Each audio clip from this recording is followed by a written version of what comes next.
we have a serious issue going on. People do not have a roof over their heads, and that should be a fundamental thing that we are able to do. And so we came up with the solution of recycling and repurposing something that can really be quite lovely for people to live in.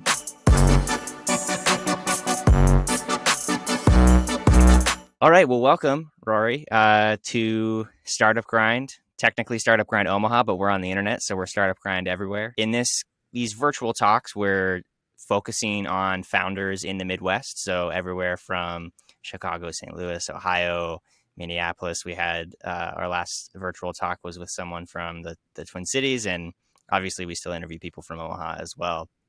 And you are based out of Illinois, north of Chicago, correct? Correct. Yep. Thanks for having me. Okay. We have our warehouse that we build out of is actually just north of Chicago, but we are licensed in all 50 states to build.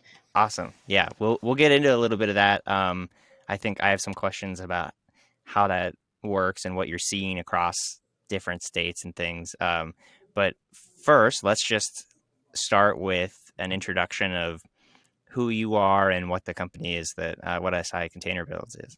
Sure. So started the company about 3.5 years or so ago, and we started with a little bit of a different spin to things. So my background is actually management consultancy, and I decided in my later midlife in my 40s that this was not what I wanted to be doing. So I really wanted to focus in on something that was going to be useful for other people. And I come from a background of architecture and engineering in my family, in construction. And I thought, well, maybe there's something that I could be doing around that. And when I started to investigate what that looked like, fell in love with the recycled shipping containers, knowing that there are 23 million of them sitting around in this country alone, and that other countries have been using these successfully for about 10 years. So it was really intriguing to me. I realized this wasn't this rusty old box. We could do a lot of repurposing and recycling, which really made a lot of connections to my values, as well as we started to learn what we could do with these, it just became endless for us. And truly then looking at one of the main reasons we're doing what we're doing is to help with the housing crisis, which I don't care if you're sitting in Omaha or you're sitting out where I am in Illinois, Florida, California. We have a serious issue going on. People do not have a roof over their heads, and that should be a fundamental thing that we are able to do. And so we came up with the solution of recycling and repurposing something that can really be quite lovely for people to live in. I think some people are familiar with shipping container homes and offices and things, and that's I want to ask this question not for them, but for the people that may not be, that are like, wait a second, living in a shipping container or officing out of a shipping container, what does that look like? First of all, if you go to the link that's going to be below this whenever it's posted, you'll be able to see some of the images and stuff and see exactly what we're talking about. But I'll let you kind of give your version of how it's not just living in a rusty box. Right. So we are very specific about what we're using. So we are an import-based country. And so ultimately we get all of our goods and services, not all of them, but a big chunk of them from overseas. And so they're brought over on these huge freights that everybody sees where they're stacked 40 high, these wonderful standardized shipping containers, and then they're dropped here. And so what we do is we use one-trip containers, and they're high cubed. And that's really specific because we know what's coming over. So it's not some toxic waste or something that's been laying around rusty. So these are in amazing shape, these containers. And because we use what we call high cubed, which are 9.5-foot ceilings, and have this wonderful living space that we're able to utilize. And so what we do with the containers when we get them, and we broker them all over the country, but Chicago obviously is a port city. Things come right off of Lake Michigan as well as on rail because they're meant to be transported, is we take this container and we make sure that it is something that we can customize and blend it into the community that you live in. And so people think of this as this, bright color, could be rusty, could be dented, and it's not like that. I mean, these are phenomenal steel, core 10 steel structures that can manage the test of time and weather. And we can clad them and put roofs on them and decks on them. So now they look exactly like something that would be in your community. I share the story of what I do with my office space because I actually work out of my backyard in a 10-foot high cubed container. And I live in a community that said, it's got to be a rusty old box. You're not going to be allowed to do this. And I said, Hmm. wait, it is not. And so we cladded it to match our 100-year-old stucco home, and they were just amazed by that. So that's actually what I work out of, and it's quite fun. It's really lovely. So that brings up the question that I think that a lot of places people may wonder about is the zoning issues with it, whether it's going to be an additional dwelling unit or office in a backyard, or someone's actually going to build. I know on your website a lot you talk about people building communities with them. Can you talk a little bit about what you see? I'm sure it's different state by state, place by place, but kind Mm-hmm. of on in broad strokes, what are some of the challenges, and are there ways that you help people work through those, or ways that you've seen people kind of uh, make it work still? Yeah, no, I think that's a really great question, and I'm actually appreciative that you brought it up because I do think people get really excited about the concept. And when they see it, they fall in love with it pretty fast, especially since they also know it's affordable. And then when they have to get in front of zoning and permitting and they have to kind of go through that whole education process all over again, it's something that we help people with. And we have an advantage. We decided to do something that's a little bit different than some other people that are doing containers and other kinds of modular developments, is that we are certified and licensed in 50 states. So what that means is we have a third party called NTA, which is actually owned by the International Code Council, that will liaise between your state, and then we make sure that we build to your municipality code. And so we Mm, follow along with, all the T's, all the I's are dotted. We want to make it easy on you so that when you go in front of your zoning and say, hey, this is what I'm going to do, and I know it's a shipping container, but it's following every single protocol that you would do if you did a stick build, people, it's amazing how receptive people have been because they are trying to solve a problem in their community, be it a housing crisis, wanting a smaller village structure, having a supplemental income with like a rental Airbnb type of concept. And so it's an education piece, but we're trying to make sure that we're making it easy on our customers by doing some of those pieces. Plus, all of our plans are stamped by an architect and an engineer, and those people are licensed as well in other states. So we try to do this better. We know what the problems are. So, are there, you mentioned the stick build, which is building actually on site, correct? Mm-hmm. Um, with wood and all the traditional building materials. Is there, can you talk to some of the advantages or maybe even challenges of building in a warehouse and then shipping? Obviously, it's a shipping container. Like, how does that Mm-hmm. work? Is it all pre-built when it gets on site, or is there some construction still needed done on site? And is there, in addition to kind of the sustainability, is there economic advantages there as well? How does that compare? Yeah, so I can talk about how we started. We started off with the model of doing sort of the large scale second home builds, and then realized that did not meet where our values were. And we thought, well, what can we do to actually do this to scale and manage the quality? So that is why we decided to get into a warehouse setting. It was something that now we have a team of trade people that are really savvy on building with a container, which does have nuances. And so our quality level is really just stellar with the team that we have. And then, from the point of being able to deliver it on site, they're meant to fit on a flatbed truck. So we don't have Hmm. issues with throwing them back on a truck, and we build turnkey units. So we want to keep it easy for you. So if you're going to buy a unit from us, you're going to pick out from a model. You can do some customization, but you're going to pick out a standard, most likely pretty standard layout, and then we're going to build it for you right here in the warehouse. And with villages and small homes that agro villages that they're doing and workforce housing, now we can produce many and get it out there, where some people, stick build can take a couple of years. You're on site, you're managing climate. We don't have to deal with a Chicago winter. We don't have to deal with Mm. hot sun. We're able to do everything now in-house and get it to you all year round. Can you touched on a few concepts there that I don't know that everyone would be familiar with, the agro villages. Um, can you explain what that is? Yeah, And I'm just yeah. interested in how much you're seeing demand from things like that. Well, I have to be honest that one of the things that I like most, my husband and I are very outdoorsy, and so we take these backcountry trips every summer, and it's really important to us to kind of get back to nature and decompress. And we're finding out that people really do want to have some control over their environment. Yes, they're still working in the cities, and they could still take the train, but these agro villages are supporting some of the needs that they have for a smaller community, getting to know your neighbors again, building some farms, having some control over your food sources, and feeling almost like you're off grid without being off grid.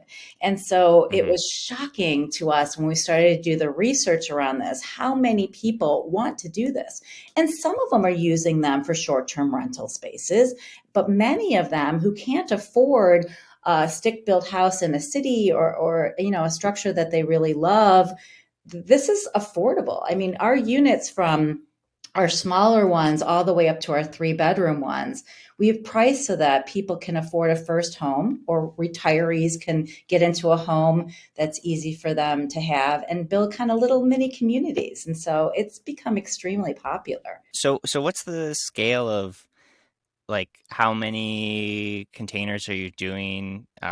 Like I assume at this point you're not just like building one or two here and there. You're also doing kind of these community projects and probably some other bigger projects as well. I'm Mhm. just curious where you're at right now. So we have this great project coming up that's going to be a more urban boutique hotel, which is really exciting for us. It gives an advantage of building a little container village, but within a city. We have the opportunity Mm, to do some affordable housing spaces in communities that have really been underserved. We call this what we're calling the missing middle. And so we're doing some of that. We have a large scale project around workforce housing, because people, and we just talked about this briefly before we got on the call, for Omaha, we're trying to bring in businesses, but these big businesses are coming in and there's no housing for their people. And so we're really working on a lot of workforce development so that they can now say, look, we have this housing community that's here for you. Please come to our cities that are really nice cities. So those mm. are the big pieces that we've been working on. Cool. Yeah, I feel like there's a lot of different, ways to use these. Um, and I think the advantage of building them in the warehouse, which is not a totally new concept. That's prefab homes have been a thing for a while. Mm-hmm. Um, but there's some advantages here to the fact that it's a shipping container. It's meant to be shipped, or like Right. base structure of it is. And I'm assuming there's some advantage to the material as well, like using Mm-hmm. steel frame over wood. Is that true? Is it Yeah, more durable? I think one of the reasons why California as a state passed a law about 18 months, 2 years ago, to have ADUs, which are what we call accessory dwelling units, in their backyards, because they had horrible fires, horrible droughts, and they really needed to have spaces for people, even if it was temporary spaces.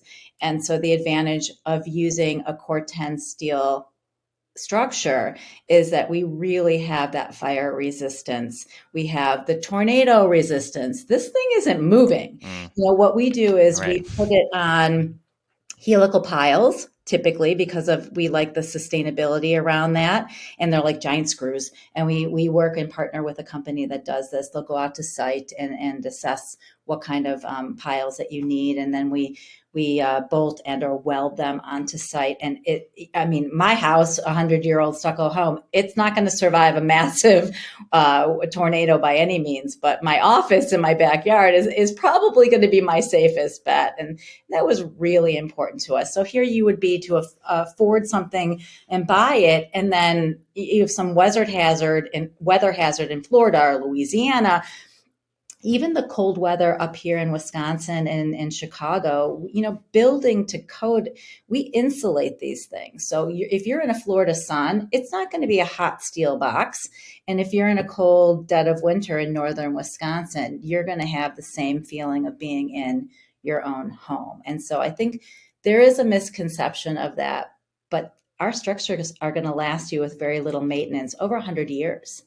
And so these things are really well purposed, and we really make sure that we're building them to last. So it's fun for us. It's fun. I mean, this is fun. We get to do things that people want, all kinds of funky colors because they want a rental, or they want it all cladded to look like a cottage or a cabin. And so we never really know what we're going to get from a client. And we're having a ton of fun around that.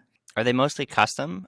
So with the layouts that we have and what we have learned by putting containers together, because think of them as Legos, they're really meant to be together. They're meant to be stacked. We asked people to identify the size that they wanted, whether it be a 1-bedroom up to a 3-bedroom. And then they're going to look at our stamped plans. But for example, we have a client here, a large client who wanted an extra window, wanted an extra sliding door. They kept their container doors, but they wanted to weld them shut and they wanted to put glass in there. So they loved the container piece of these great doors, but they also wanted to add the light and bring that in. So we have the ability for you to pick a countertop or a cabinet. But we also know putting the bathroom here, putting the bedroom over here in these layouts, we're just going to make your life easier because we've done this before. And so really, I would say, 9 times out of 10, the customer will customize it, but the layouts that we have are what they're going to choose from. I mean, I'm assuming there's some kind of optimization of using the space. Because when I think of, the size of a 640 square foot home, that's like a little bit, I think it's about the size of my apartment, and my apartment uses the space very, very well. But I'm assuming, yeah. So my husband and I lived in the UK. We lived in London. We lived in the city, and our apartment was, like a shoebox size. Which, if you're living in a big city like a New York and things like that, you're used to living in those smaller spaces. And I would say people think that sounds really great, and then they might be concerned with that. But because we have these high ceilings, and because we have the experience now of building into the spaces so that we utilize everything, whether it be a Murphy bed or a bed that will come up and you have your storage under your bed, or you're building shelves all the way up to the walls. Those are things that we just know how to do. And I wish you were here, and I wish the people that were listening were here, because if I could take you on a tour and you walk in, I will say every single person is like, wow, this is not feeling like a tiny space, and I can get everything I want in here. And so that really makes it nice, because we are smaller living, but we're not compromising the luxury that you can have if you want all that luxury. You can put a dishwasher in, you can put a laundry unit. There is room for everything that you really do want in a container. You can loft spaces. So all of those things they're important to customers. We still want some space. And if we have a family, or we're trying to start a family, we're not only want to be on top of each other. So, having the extra bedrooms is really important too. Yeah. Yeah. I mean, I think you're the first ones that I've seen. I'm sure there's other ones out there, but you're the first ones that I've seen building multi-room shipping container homes. When you said 3 bedrooms, I was like, I think that those are probably the ones where you put 2 side by side. Is that correct? Or we put 3. Now, what we're moving towards is a density thing that we have an advantage over a typical manufactured house, is that we can build up.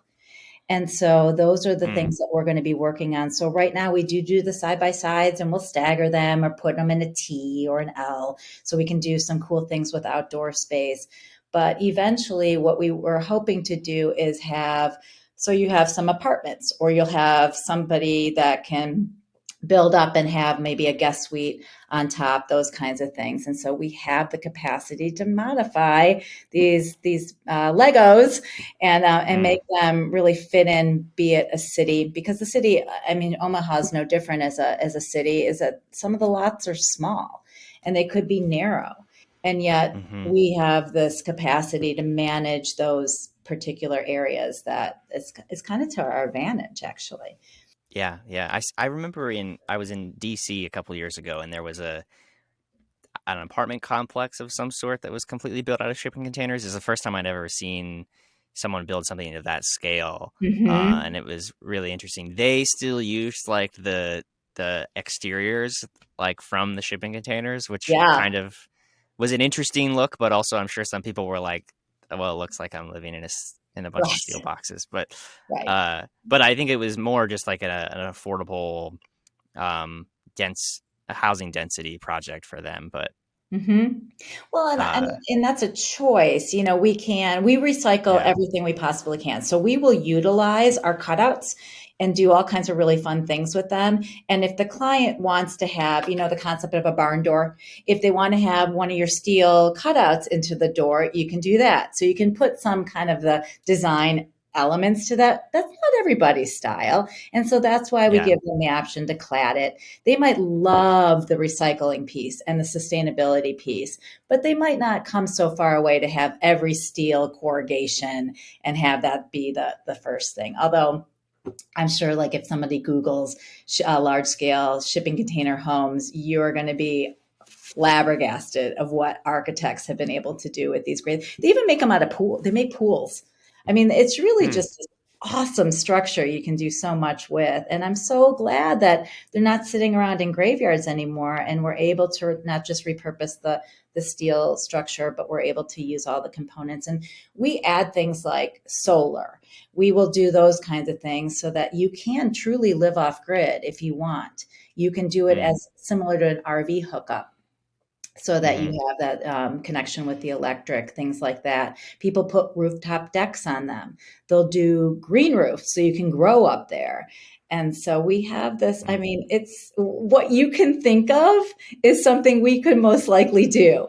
And that's really where the fun comes in. And so, yes, we do try to keep the standard, and it's very important for us to produce more than one at a time, and that's why we're in Hmm. that B2B market space more readily than just a customer driven market space, one customer at a time.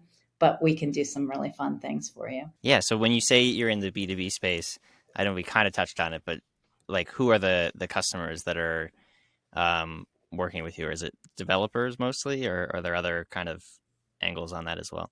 Yeah, we're actually in our warehouse right now. We just completed a project for a very large scale community homeowner, mobile home park owner slash campground owner. And so that they are one of the largest in the country. And they bought some of our containers for the purpose of putting them into one of their communities as rentals. And Hmm. so those are spaces that obviously help for the rental community. We're working with developers, both locally and nationally, to do these agro villages.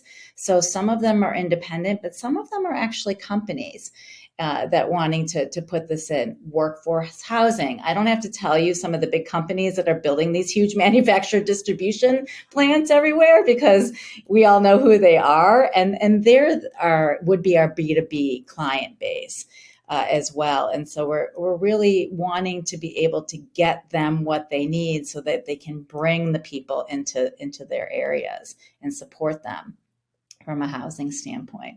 That's cool. Yeah. Yeah. I think that, everybody that I've seen doing modular housing eventually moves into the B2B space, but it's a pretty costly thing to decide to do that after you've already got a giant wait list of individuals that all want specific customizations and blah, blah, Right. blah. Like, I won't I name think specifics, but eventually, I mean, listen, your background is a lot of B2B in marketing, so you totally relate to this. I think eventually we might really have two sort of divisions that will be working. One will hmm. be doing more of the residential, independent, individualized work, and one will focus in on whether it be an affordable housing or something with around workforce density and things like that they need. and so that we can hit the market in a couple of different ways. Yeah, yeah. Well, I'm excited to see how it continues to grow, and Thank you. happy to get this chance to talk to you a little bit about it. Is there anything you want to share about where you're at, where people can find you, Mhm. specific types of projects you're interested in, that sort of thing? Yeah, so you can either go to sicontainerbuilds.com for our website, or we've been trying to shorten everything up because it's just easier. So it's sicbs.com. And we are trying to be very transparent. So you're going to be able to see the projects that we're working on. You're going to be able to see the layouts that we have, and you're going to be able to see our pricing. That's really important to us to make sure that people to know what we're doing and really outline the services that we're offering to people, and the projects that we're working on. Especially for the Midwest, we really love being able to do projects that are within a 500-ish mile radius, which Omaha is. So that means you need to come visit. And but we're not turning down work when we get something from a disaster relief, and talking to people from Mm, the American Red Cross in Louisiana. We will ship down to Louisiana because people are in are real need. And so you don't have to be worried about where you're at. Just come find us, sicbs.com. great. Well, thank you so Thanks. much. Thank you so much. It was fun. Thanks so much.